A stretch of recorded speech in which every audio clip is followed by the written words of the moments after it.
السلام علیکم، آپ دیکھ رہے ہیں بیرسٹر احتشام امیر الدین کو تازہ ترین اپڈیٹس کے ساتھ آپ کی خدمت میں حاضر۔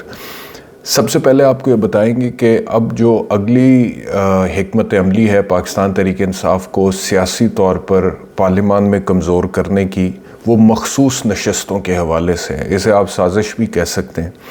اور یہ خبر یہ ہے جی ذرائع سے کہ اگر مخصوص نشستوں کے حوالے سے سنی اتحاد نے جو درخواست دی ہے ان کینڈیڈیٹس کی بنیاد پہ جو پاکستان تحریک انصاف کے آزاد کینڈیڈیٹس تھے، اور جو پاکستان تحریک انصاف نے حکمت عملی بنائی تھی کہ اپنے کینڈیڈیٹس کو سنی اتحاد میں شامل کر دیا تھا تاکہ سنی اتحاد کے ذریعے مخصوص نشستیں کلیم کی جا سکیں جو کہ بنتی ہیں۔ جو 92 seat election commission of Pakistan کے بقول انڈیپینڈنٹ جیتے تھے وہ سنی اتحاد میں شامل ہے۔ اب سنی اتحاد کہہ رہی ہے کہ جی ہمیں مخصوص نشست دیں، اور آپ کو میں نے پچھلے ویلاگ میں بتایا تھا کہ 38 کے قریب 60 میں سے مخصوص نشستوں کے اعلانات ہو چکے ہیں، جس میں Peoples Party, P M L N, M Q M اور آئی پی پی کو اکوموڈیٹ کیا جا چکا ہے۔ تو اب اصولی طور پہ تو پی ٹی آئی کے جو آزاد کینڈیڈیٹ جو اب سنی اتحاد کونسل میں سنی اتحاد میں ہیں، ان کو بھی اکوموڈیٹ کیا جانا چاہیے، ان کو بھی مخصوص نشستیں ملنی چاہیے، لیکن ابھی تک وہ مل نہیں رہی ہیں۔ اور ذرائع کی خبر یہ ہے کہ اگر اگلے ہفتے تک اس درخواست کا فیصلہ نہیں ہوتا ہے تو پھر یہ مخصوص نشستیں جو سنی اتحاد کے حصے کی بنتی ہیں یہ دیگر جماعتوں یا پارٹیوں میں بانٹ دی جائیں گی۔ تو یہ اگلی حکمت عملی ہے جس کو عملی جامہ پہنانے کی بھرپور کوشش کی جا رہی ہے اور مزید کی جائے گی، اور مخصوص نشستوں سے بھی پاکستان تحریک انصاف جو کہ اب اس کے کینڈیڈیٹس سنی اتحاد میں جا چکے ہیں ان کو مخصوص نشستوں سے محروم کرنے کی کوشش کی جائے گی، اور یہ اندر ہی اندر اس کے اوپر کام ہو رہا ہے۔ تو یہ اب جو معاملہ ہے اس میں مزید الیکشن کمیشن آف پاکستان کا کردار کھل کے سامنے آ جائے گا، لیکن میں پہلے ہی آپ کو یہ بتا رہا ہوں کہ ذرائع کا یہ کہنا ہے کہ اگلے ہفتے تک اگر یہ سارٹ آؤٹ نہیں ہوتا ہے میٹر، سنی اتحاد جو کہ درخواست دے چکا ہے، سیٹیں کلیم کر رہا ہے، اگر اس کی درخواست پر فیصلہ نہیں ہوتا ہے تو یہ سیٹیں جو ہیں پلاننگ یہ ہے کہ دوسری سیاسی جماعتوں میں بانٹ دی جائے اور ان کی سٹرینتھ بڑھ جائے اور ان کی سٹرینتھ اتنی رہے جتنی کہ ان کی سٹرینتھ ہے۔ تو یہ ایک کنسپریسی ہے جس کے حوالے سے بات کرنا ضروری تھی۔ اگلی خبر جو ہے وہ سندھ سے ہے۔ سندھ اسمبلی کا پہلا اجلاس ہوا ہے اور جو 9 منتخب اراکین ہیں انہوں نے حلف اٹھا لیے ہیں، لیکن سندھ اسمبلی کے باہر شدید احتجاج ہوا ہے جس میں جی ڈی اے، جس میں پاکستان تحریک انصاف، جس میں قومی عوامی تحریک اور دیگر جو ان کے اتحادی تھے وہ شامل تھے۔ خاص طور پہ خواتین نے احتجاج کیا اور خواتین کو اریسٹ بھی پولیس جو اہلکار خواتین تھی انہوں نے کیا اور دھکے دیتے ہوئے، بال کھینچتے ہوئے ان کو پولیس وین میں ڈالا بھی گیا اور ان کو وہاں سے لے جایا گیا، اور وہ مناظر الیکٹرانک میڈیا نے، مختلف نیوز چینلز نے دکھائے بھی ہیں۔ تو جو احتجاج ہوا ہے اس کو طاقت سے جو ہے وہ کچلا گیا ہے اور ان لوگوں کو، ان خواتین کو اریسٹ کیا گیا ہے۔ جے یو آئی ایف بھی اس احتجاج میں شامل ہے۔ شارع فیصل بلاک ہوئی ہے اس وقت جب میں آپ سے مخاطب ہوں، شارع فیصل بلاکڈ ہے، اور جے یو ایف کے جو رہنما ہیں وہ یہ اسپیکر سے اعلان کر رہے ہیں کہ ہمیں کیوں آگے نہیں جانے دیا جا رہا ہے، یہ احتجاج کرنا ہمارا آئینی حق ہے۔ تو سی ایم جو ہیں امیدوار اسپیکر، ڈپٹی اسپیکر کے الیکشن کے بعد آپ کو پتہ ہے سی ایم کا الیکشن ہوتا ہے، تو اس میں سی ایم وہی ہیں جو کہ پہلے تھے، مراد علی شاہ صاحب۔ انہوں نے کہا ہے کہ ہم حلف اٹھائیں گے، لوگ احتجاج کرتے رہیں باہر، اور اسی طرح اسپیکر نے، آغا سراج درانی نے بھی اسی طرح کی بات کی، اور کراچی میں باقاعدہ طور پہ ریڈ زون میں دفعہ 144 کا نفاذ ہو گیا ہے، اس کا نوٹیفیکیشن ایشو ہو گیا ہے۔ وزارت داخلہ سندھ جو ہے اس نے اور لکھ کے اس بنیاد پہ کہ کیونکہ یہ سینسٹیو ایریا ہے اور خبر ہے کہ لوگ یہاں پر آ کر احتجاج کرنا چاہتے ہیں یا کوئی ریلی نکالنا چاہتے ہیں، تو اس وجہ سے دفعہ 144 کا نفاذ کیا جاتا ہے، اور دفعہ 144 کا نفاذ ہو چکا ہے ریڈ زون میں کراچی کے۔ تو یہ احتجاج جو ادروائز ایک قانونی حق ہے، آئینی حق ہے، کرنے کی اجازت ہونی چاہیے، اس کو روکنے کے لیے باقاعدہ طور پہ وزارت داخلہ سندھ نے یہ نوٹیفیکیشن ایشو کیا ہے اور دفعہ 144 کا نفاذ کراچی میں ہو چکا ہے۔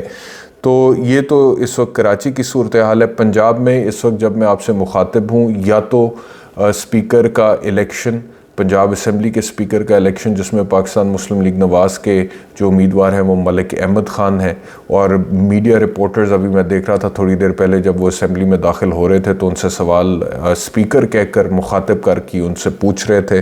تو it is now just a matter of time and formality کہ ملک احمد خان اس اسمبلی سے الیکٹ ہو جائیں گے بطور اسپیکر.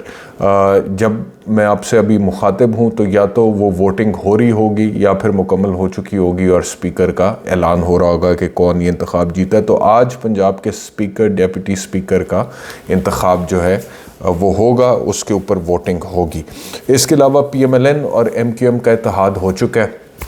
ایم کیو ایم نے ہمیشہ کی طرح وہ جو ڈرامے بازی تھوڑی سی کرتے ہوتے ہیں کہ جی مشکل ہے، نہیں ہو سکتا، یہ پوائنٹس ہیں، اس کے بعد 2-4 وزارتیں ان کو ملتی ہیں یا ایک آدھ وزارت زیادہ مل جاتی ہے، ایک آدھی جگہ پہ ان کو اکاموڈیٹ کرتا ہے تو پھر وہ اتحاد. تو اب ملک کے وسیع تر مفاد میں یہ اتحاد ہو چکا ہے.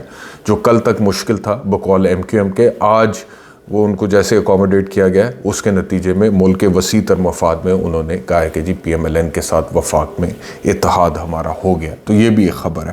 اور جو اس ویلاگ کی آخری خبر میں نے آپ سے شیئر کرنی ہے وہ نیب کے حوالے سے. نیب کی جو کریڈیبلٹی بچی ہے وہ تو سب جانتے ہیں. تو اب نیب جو ہے نا وہ بھی خاص طور پہ حکومت اس وجہ سے پریشان ہوتی ہے کہ کوئی بھی بیوروکریٹ یا بیوروکریسی جو ہے نا وہ کام کرنے سے بڑا اجتناب کرتے ہیں کہ اگر ہم کسی قسم کا بھی کوئی نیا پروجیکٹ شروع کریں گے، ایگزیکیوٹ کریں گے، انڈرٹیک کریں گے تو نیب ہمارے پیچھے پڑ جائے گا.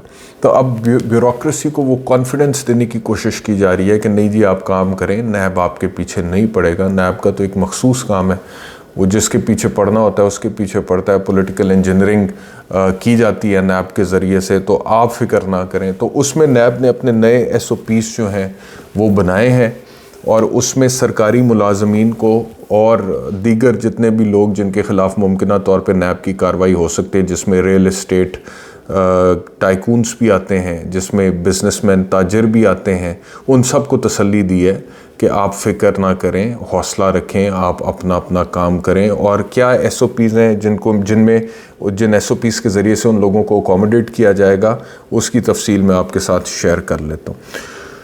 ایس او پیز کے مطابق جو ہے منتخب نمائندوں کے خلاف شکایات پر کارروائی کے لیے علیحدہ ہدایات جاری کی جا رہی ہیں. تاہم سرکاری ملازمین کے خلاف شکایات کی صورت میں درج ذیل ہدایات جاری کی گئی ہیں جن پر سختی سے عمل کی تلقین کی گئی ہے. نمبر 1، یعنی کہ اگر کسی سرکاری ملازم کے خلاف، کسی بیوروکریٹ کے خلاف کوئی درخواست ہے تو اس کے حوالے سے یہ ایس او پیز ہیں. سرکاری ملازمین کے خلاف گمنام شکایات پر غور نہیں کیا جائے گا. شکایت کی تصدیق کے عمل کے دوران سرکاری اہلکاروں کی شناخت کو صیغہ راز میں رکھا جائے گا. گریڈ 19 تک کے افسران کے خلاف شکایات پر کارروائی کا اختیار ریجنل ڈائریکٹر جنرلز کو دیا گیا ہے، جبکہ گریڈ 20 اور اس سے بالا گریڈ کے افسران کے خلاف شکایات پر کارروائی کے لیے چیئرمین نیب کی منظوری درکار ہوگی. شکایت کی تصدیق اور انکوائری کے مرحلے کے دوران سرکاری ملازمین کو نیب کے احاطے میں ذاتی حیثیت میں طلب نہیں کیا جائے گا. یعنی کہ شکایت کی تصدیق بھی کرنی ہے یا انکوائری کے مرحلے کے دوران بھی ان کو ذاتی حیثیت میں وہاں پہ اگر وہ سرکاری ملازم ہے تو ان کو طلب نہیں کیا جائے گا. متعلقہ صوبائی چیف سیکرٹریز کی مشاورت سے ریجنل ڈائریکٹر جنرلز متعلقہ سول سیکریٹریٹ میں اکاؤنٹیبلٹی فیسیلیٹیشن سیلز قائم کریں گے. یعنی کہ جو چیف سیکرٹریز ہیں وہ ان مشاورت سے ریجنل ڈائریکٹر جنرلز کی جو سول سیکریٹریز ہیں وہیں پہ اکاؤنٹیبلٹی فیسیلیٹیشن سیلز قائم کیے جائیں گے. میرے خیال میں وہیں پہ پھر انکوائری یا سوال جواب ان سے کریں گے اگر وہ سیلز بنائے جائیں گے کہ جی آپ سے ادھر آ کے کر لیتے ہیں انکوائری. تمام خط و خطابت اور معلومات کا اشتراک اے ایف سیز کے ذریعے کیا جائے گا. یعنی کہ تمام جو خط و خطابت ہے اور معلومات کا اشتراک، یہ جو اکاؤنٹیبلٹی فیسیلیٹیشن سیلز ہوں گے ان کے ذریعے سے ہوگا. بڑا اکاموڈیٹ کیا جا رہا ہے. تاجروں کے خلاف شکایت پر غور کے لیے ایس او پیز میں لکھا ہے، اب تاجروں کی باری آ گئی کہ تاجروں کے خلاف کسی گمنام شکایت پر غور نہیں کیا جائے گا. تاجروں کی شناخت کو سختی سے صیغہ راز میں رکھا جائے گا. شکایت کی تصدیق کے مرحلے کے دوران کسی تاجر کو نیب احاطے میں طلب نہیں کیا جائے گا. باوقار انداز سے تحقیقات کے لیے نیب کے ریجنل آفس میں ایک علیحدہ بزنس فیسیلیٹیشن سیل قائم کیا جائے گا. زبردست. بی ایف سی متعلقہ chamber of commerce and industry کے نمائندے، ریئلٹرز ایسوسی ایشن کے نمائندے اور دیگر کاروباری تنظیموں کے نمائندوں پر مشتمل ہوگی. کیس کی بنیاد پر اگر ضرورت محسوس ہو تو نئے ایس او پیز کے مطابق اب آ جاتے ہیں شکایات کو درج ذیل ترجیحی احکامات کے تحت فوری طور پر نمٹایا جائے گا. یہ آپ نے سن لیا تاجروں کو کس طرح سے فیسیلیٹیٹ کیا گیا ہے، ریئل اسٹیٹ سے تعلق رکھنے والوں کو کس طرح فیسیلیٹیٹ کیا گیا.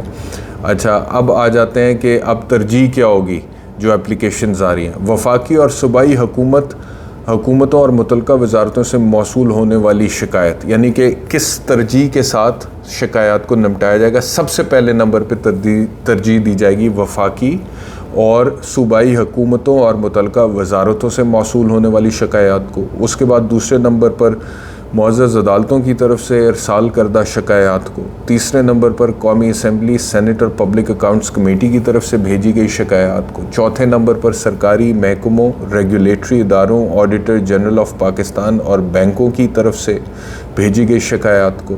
پانچویں نمبر پر انٹیلیجنس ایجنسیوں کی طرف سے بھیجی گئی شکایات کو. چھٹے number per chamber of commerce, business houses اور کوآپریٹ اداروں کی طرف سے بھیجی گئی شکایات کو.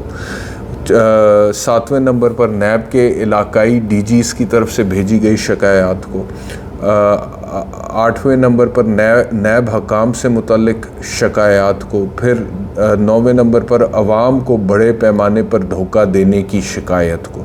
اور پھر آخری نمبر پر کسی فرد کی طرف سے دائر کردہ شکایات کو.